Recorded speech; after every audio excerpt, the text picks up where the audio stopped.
Hello friends, welcome to my Princess Diana channel. Before moving on to the video, if you are not subscribed to my channel, do not forget to subscribe and turn on notifications, so let's move on to the video. Barely a month passes without Meghan Markle being criticized afresh, and the latest royal controversy is an allegation of bullying by a former royal member of staff. Revisiting the visit to the Suva market in Fiji on an ambitious tour across Australia, New Zealand, Fiji, and Tonga in 2018. Part of her visit was to promote women's empowerment in business. However, the function would end in disarray following the abrupt exit of Meghan Markle, who had attracted a significant number of people there to see her. According to The Sun, at the Fiji market event, it was revealed how Meghan turned on the public on her commercial jet trip, displaying the same characteristics as her husband, Prince Harry. At one point in the market, she shook with anger at a staff member before turning on her heel and demanding they go. They left with her security, which made the ranks of the charity employee visible, some of whom, according to The Sun, were crying true tears. Meghan had been told at the time that she would soon be a guest of this kid, and she barely concealed her anger throughout the day. That she had safety problems beneath the cause of Meghan's exit might not have been the case, and the lack of any solid information on that made people question whether Meghan had been satisfied with the concept of a charity dinner or, to be cautious, with the role that it had given her at that time. Meghan Markle disrespected the efforts of Fijian women, and her alleged security issues were also used against her. A Fijian police officer was present at the event, and Meghan's frustration at the sight of event attendees wore shirts from another charity undermined royal protocols. The conclusion provided substantial damage to Meghan's reputation among the populace and the prosperity of the tour. In opposite terms, those memories do not correspond with other usual royal visits. The Queen of the United Kingdom Elizabeth II made an outstanding appearance both at Bergen-Belsen and the Republic of Ireland in 2011. The difference was respectful attitude and cultural recognition regarding damage. Several days later it was easy to see no positive output. Despite the rare idea of being satisfied royal candidate capable of representing such delicate manners in terms of being outreach for current demands, Meghan is not. The comparison to Harry's rare determination additionally leaves a suggestion: both of them went to Fiji, as well, and their rare pedagogical manners overshadowed the local culture. Both of them went to Wellington, bypassing the first row of the audience, even unable to smile and making their way inside. Especially for Harry, it was a great appearance. Prior to his frequent visits to New Zealand, however, taking Meghan too seriously, he left a lack of genuine joy. Following this fact, his actions have been neglected unreasonably. The fact that following the recent past one cannot even understand Harry and Meghan's desire to visit Australia genuinely is problematic. With the sovereign's family rule for generations and the honest connection between England and Australia, the short memo of memories from the last visit is self-explanatory. Meghan's complete disregard is worth separating. If one cannot focus on visiting places, rushing, avoiding public concern, most royals' revelry, then it can literally seem one opportunity to play queen was not concerning for Meghan since day one. She was trying to grab this position, not trying to learn properly from good sources in order to do the job well through marrying Harry. Realizing that Harry was very unlikely to get the throne and that she was never to become a queen, Meghan would despise all those chains within royal life, and she'd be left really to crave adulation without its profound responsibilities. It has driven Harry away from his family, and despite their titles and Harry's place on the State Advisory Council, he brings little real benefit to the state. Far too often, Meghan's actions have seemed more negative than positive. They showed in that market in Fiji, to those around whose real human connection they refused to glance at any point, and presented who they actually were, disappointing to the many who helped them prepare the event in the hope that one day they would get to see the real thing, to see the magic. Meghan's seeming interest in female empowerment showed that she favored herself, that she was taking advantage of all those genuinely looking people for nothing more than a glance. The way Meghan very often treated the duty spoken about a pretty careless disregard, made it almost look like she thought of her obligation as a bother and something she could do at her own fancy. Harry's marriage to Meghan became a chapter bucket, and their eventual integration into the royal life folio surely one of the most regrettable in the history of the family. Harry's capture sure signaled trouble upon her arrival. More and more, it looks like the royal family would be better off without Harry and Meghan. Harry's lack of respect for something he at one time purportedly cherished kind of makes what he did sort of suspect. Meghan's antics on their visit to Fiji even show that the country may have been better off with Harry, although without them doing royal duties back in the UK. She turned down the late Queen's invite on the grounds that she was a bit busy, and then all the chips fell. She had to make a quick rush to Canada, under the watch of Sophie. They are disruptive, wherever she passes. The fact that many similar events have been cancelled for royal engagements, yet Meghan cannot find it in her to commit to anything else other than luxurious living is posing a huge question mark on her demeanor regarding effectively handling matters of high importance, state affairs. The more I look at Meghan, the more I see someone inherently with unstable patterns. Most of it comes down to lack of originality, depth of thought, and being silly. In the meantime, she pretends to have an air of superiority while she does not carry herself like one. One notable case on this was during a garden party celebration of Charles's 70th birthday. She said the celebrative ceremony was so boring. Charles had to ask them to leave. This happened immediately after the wedding and was the first and consistent abomination. Her actions in Australia were no less disturbing. Constant stories of bullying and nastiness at staff continued to surface. One source is Meghan's request to the Governor-General as well as his wife to leave Admiralty House so that she could bring her team. Her amazement that she is not paid for the appearance and the misery of it only deepened the impression of being tight with money, which made Australian probably not want her and Harry in the country again. The only thing selfless about Meghan is that she is only concerned with herself, which also contributes to show that she is most definitely not cut out for royalty, and has instead made a side show of the institution with her husband. Her father once said she could be anything, but this path taken with all the downright lies and bad behavior is not the right way, more in line with a hugely inflated sense of entitlement and a desperate need for recognition, admiration, and attention, placing her mid-range on the spectrum. Some sycophants are destined to make idiots of themselves and follow her still in a blind loyalty. Meghan previously bragged during the South Africa tour, complaining that nobody ever asks her if she is okay, concentrating on personal grievances. However, equally disgusting was the way she behaved during a visit to Morocco. She reached out the hands to the king and greeted him first before the prince. Her late majesty will be spinning in her grave. Such behavior of her representatives while on such visit smacks of a serious misunderstanding of the role and functions for which the very country stands.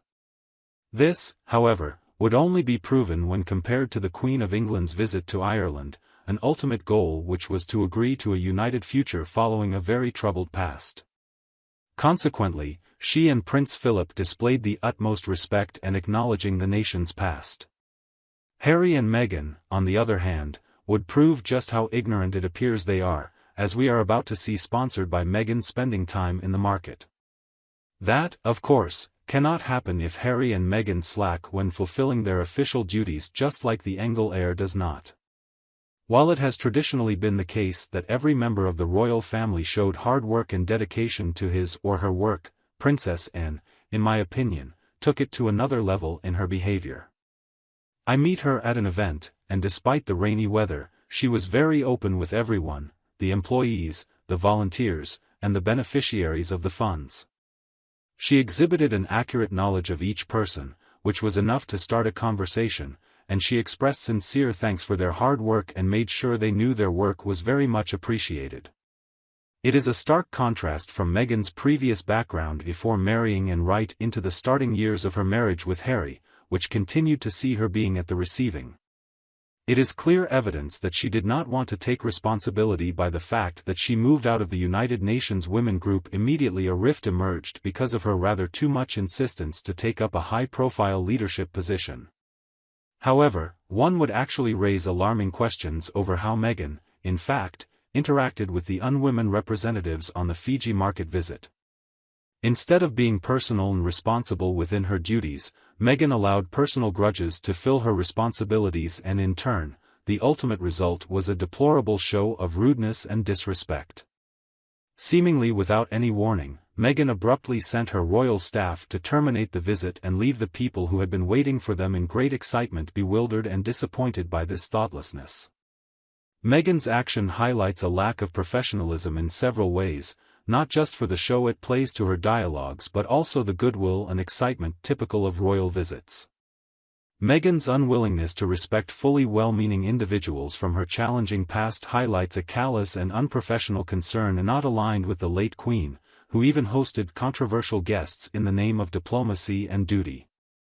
Apparently, Meghan had no clue or even desire about how to fulfill her obligations with grace and dignity, which was a telltale sign of what was lacking in her in the first place. To act like a spoiled child and ignore professional ethics speaks volumes about how much a person thinks themselves of importance. Her refusal to work unless financially compensated is a lack of understanding of what royal duties entail and a mockery of her part in them. It is hard to accept that many of these facts were confined to history and disregarded rather than put before the public eye. It sheds a great deal of doubt on Meghan's personality and suitability to work as a royal, and it also brings into focus the necessity of balancing professionalism and unprofessionalism. To serve, the Sussexes had to be protected from the public and even the royal family, and, in return, her and Harry paid their royal protectors with betrayal. When the Sussex couple announced their intent to step down, the reaction was largely positive because of how different their behavior was from the rest of the family. Unlike other family members, who behave like common people, and not entitled spolits, the Sussexes had no idea of respect and proved such. Unlike other family members, who radiate warmth and kindness, Meghan, in particular, acted cold and indifferent to even the most basic human duties. After being initially acclaimed, Meghan's attitude was relatively cold. She seemed to treat people and engagements as something disposable and was not gentle enough to be allowed to communicate with the general public. Her actions have been considered inappropriate for representing not only royal people in general but people from different communities and cultures in specific. As stated above, Harry taking him on tours with Meghan compared to letting two hormonal and capricious teenagers speak publicly on behalf of the cause, because she was just as unfit to make decisions and have authority as they are. Another fantastical assertion Harry made in the podcast was that the royal family were jealous of Meghan's abilities. Just because their first tour in Australia went fine does not mean she was properly accepted there and appreciated because of the event's pure grandiosity and the wish of its audience to make the best out of it. Meghan and Harry never properly apologized for the way they left the country where they were invited to in the first place, considering that people there were preparing for a long while, and that is just rude. The Oprah tale just added up to these stories, and that mistake of entrusting some less controllable parts of the palace to Meghan was rectified by the so-called Megxit. Leaving the palace was necessary only because of actions like those, and the double sale of jam by Meghan makes it clear that money and fame were her main objectives all along. Harry is depicted in this story as a young fool, led on by Meghan's insidious thoughts and desires. The attentive reader must notice that nearly a year before the agreement with Netflix and all other proposals, in early 2019, Meghan never stopped talking to her colleagues in Los Angeles when she had already been in the United Kingdom. This meant that the plan to earn money on the titled heads was clearly thought out. The absolute disgust at the craftsmanship, the well-known, "I haven't been paid for the work I do," the incident in Fiji cannot be the reactions of a person helplessly committed to their role as a diligent humanitarian and partner of Commonwealth. The moment Meghan Markle entered the wedding aisle signified her egocentrism. Perhaps the Fijian people were highly disappointed when they saw their hopes going away due to the woman's vile manner, no feeling of real friendships, no elegance of their crafts, no superiority of their magnificence.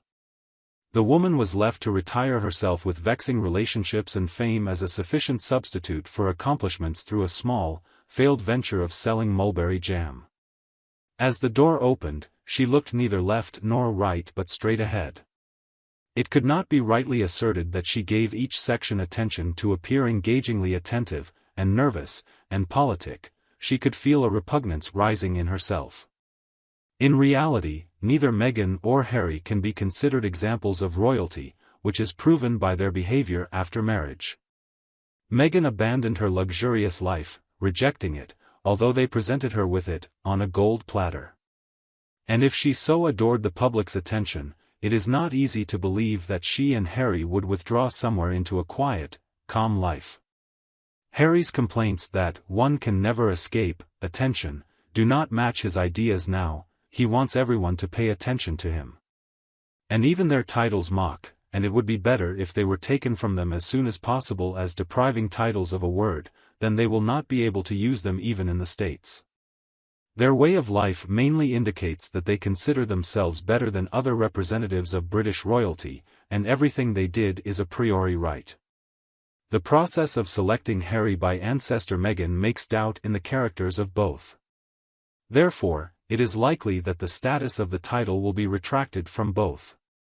As every week there are reports of some kind of manipulations with the public, and the question also arises, if Meghan's family carry out surrogacy, will we ever find out the truth? And what about the atrocities that she allegedly committed against the South African servant with hot tea?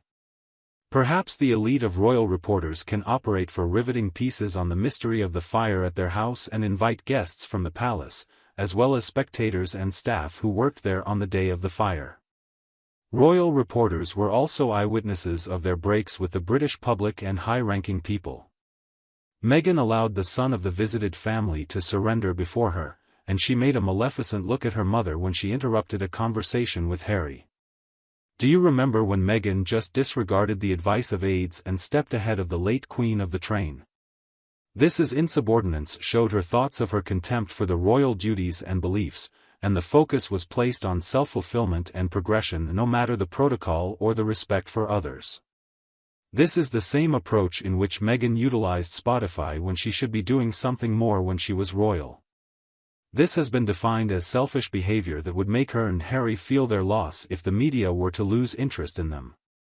The best way to deal with a narcissist is to laugh and go on your way. If she really tried her best when she was in the royal place, this might not be the narrative where I am today. However, this was automatically implied as she fell to do some research before going on trips. Moreover, when she met those women at the market, this showed poor work ethic and preparation. This also is shown in some of the other key theoretical frameworks in the royal. Where members of the royal family. For example, they acted care before they visited any place and had custom to understand people, even the Duchess of Shoes. When she went on a trip to Morocco, this showed how sad she was when indicated she grabbed for the king hand. See how super insubordination and disrespect, but yet this is not possible. Additionally, in Spain she decided to go on the red carpet and was corrected by the wife of the British embassy to go on the concretes. Meghan's conduct was an embodiment of royal treachery that betrays her non-royal background, unlike her husband, who was raised as royal. Meghan's tours were characterized by contemptible behaviors and an arrogant demeanor regarding those she interacted with. Other than the time when conducting her tours, Meghan generally misunderstood what being royal entails and continued to show ignorance. Meghan's marriage to Harry was not to fulfill royal duties but to earn favor and a title. She did not finally learn what royal duty meant, which revolves around service, diligence, and humble life, even after the tour expeditions. Her well-thought-of exit plan shortly after marrying Harry and elevation to a title showed what royal duty meant to her. This essay has for sure explained Meghan's behavior, and expectedly, it would not be service. That's it for our video, my friends. I hope you have liked it. Please let me know your thoughts in the comments, and like the video. If you haven't done so yet, if you want to be first to be informed about my content, please subscribe to the channel and make sure you turn on notifications. Thank you for spending this time with me. Take care of yourself and stay healthy. I'll see you in the next one.